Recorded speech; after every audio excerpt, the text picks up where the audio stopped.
and welcome to Wealthy Money TV. My name is Vangile Makwakwa, and with me today is Janine House, my financial advisor.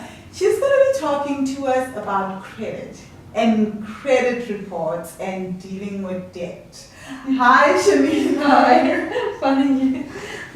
Great. Well, we met actually when I had tons of credit and I had loans, bank loans, all sorts of loans, student loans, all sorts of things, and you had to help me through all that. And you've done very well. Thank you, thank you. At least there's like a witness that gets to say, okay, I saw the whole journey. The before and the after. The before and the after, and I was like, no, I don't want to pay off the student loan. I mean, we really had that conversation, people, where I was like, I really don't think I want to give up my money and pay off loans. But now that's done, I actually feel very happy, so thank you. Okay, so Janine, there are a lot of people though that are watching this and are in debt. What do they do? If you're struggling with mountains and mountains of debt, what do you suggest people do?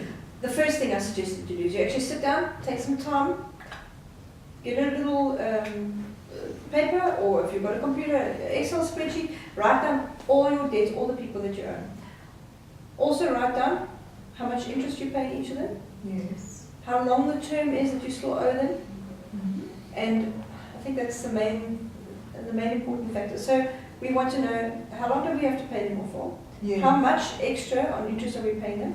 Yes. And you take the people that you are paying the most interest on, but the smallest amounts, and you try and pay them off first. Mm. The trick of the matter is we want to get rid of all the debt, but you try and if you get rid of all the little frivolkies, yes, little ones in the way, it gives you a little bit more space to pay off the bigger ones. Yes. Quicker. The most important thing is speak to the people that you owe money to. People are very understanding, even big companies are understanding. If you are negotiating with them, if you're trying to cut their call dead, avoid them. Which I did for years, by the way. I would avoid all those calls. private numbers that you don't answer. That's not the way to go. Once you've taken all the ones with the most interest off, you've paid them off. Yes. You take the bigger amounts with the most interest, and we start putting a little bit extra, and you start knocking them off. The trick is don't make more debt. Yes. And negotiate with them. Say, look, I am battling, I am going to try, this is my strategy.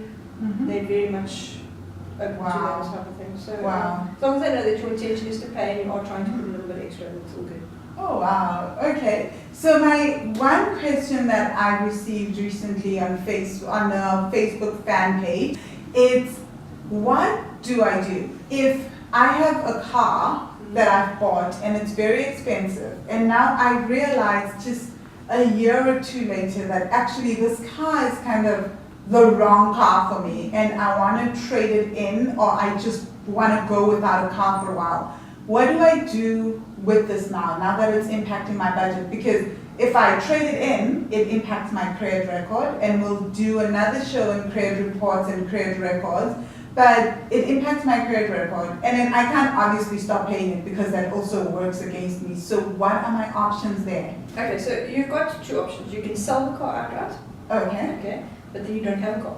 Yes. So most people don't want to go that option. Yes. Trading in is not a bad option. Okay. You're not ruining your credit record by trading it in. Okay. And my suggestion is that you trade it in for something you can afford. Okay. Always choose a car that's cheaper on fuel. Because you're spending a fortune on your fuel. Most people love the cars that are high on fuel, and they're going cheaper these days. Yes. Because people don't want to spend so much money on fuel, so you can choose a car that's economically easy to run. Yes. A well-known brand, so that you're not spending a fortune on maintenance and services and all those things. Oh, so you need to think wisely about the car that you're choosing. Okay. But trade it in. Okay. Car companies won't have a problem with it, but do it before you've gone so deep in debt that you've got the bad credit record. Because you haven't paid for 3 months. Then nobody's going to want to trade your car in. Yes. So be upfront about it. Stare your problem in the face and say, look, I am going to get into trouble with this car. But before I do that, let me handle this scenario head on. Okay. And you actually said this whole stare your problem in the face thing. as someone that was very much avoiding anything, even private calls, trust me, I would avoid private calls from people because if it's a private number and I don't They just know, want your money. I must obviously owe you money. That was my entire thinking at the time. And that's a normal thing. You know, so how do you muster up the courage to start facing your debt? This is such an emotional issue. It's a very emotional issue, but you have to, at some stage in your life, if you want to make a change for the future, is say, from here on and no further. I might have this debt, but it's going to change today. Yeah. It's going to be a New Year's resolution in the middle of the year.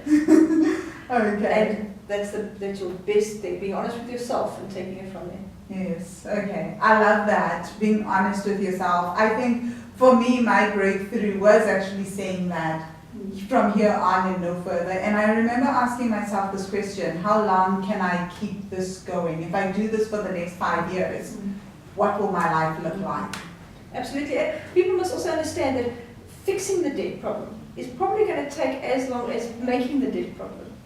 This is such a great... You can't fix it overnight. So you need to definitely say, I am going to tackle this Mount Everest and I'm going to do That this. is the best advice ever, actually. Because I think one of the things that brought up my frustration was that I wanted to be debt-free tomorrow. I don't want to be debt-free like in 5 years. Is that I just want to start paying off debt now.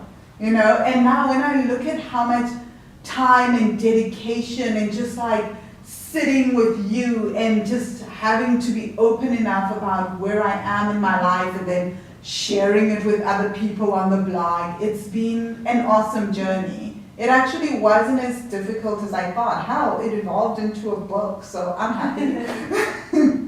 So thank you so much, Janine, for coming through and sharing your wisdom. Absolute pleasure. We really, really appreciate it. And if anyone wants to contact Janine, her contact details are at the bottom of the screen. And if you want to get more and hear more, please subscribe to our Wealthy Money newsletter on our website. The website address is on the screen. Or subscribe to the YouTube video. So just click subscribe and subscribe to our YouTube channel. I look forward to seeing you in the next episode. Meanwhile, have a fabulous day. Bye.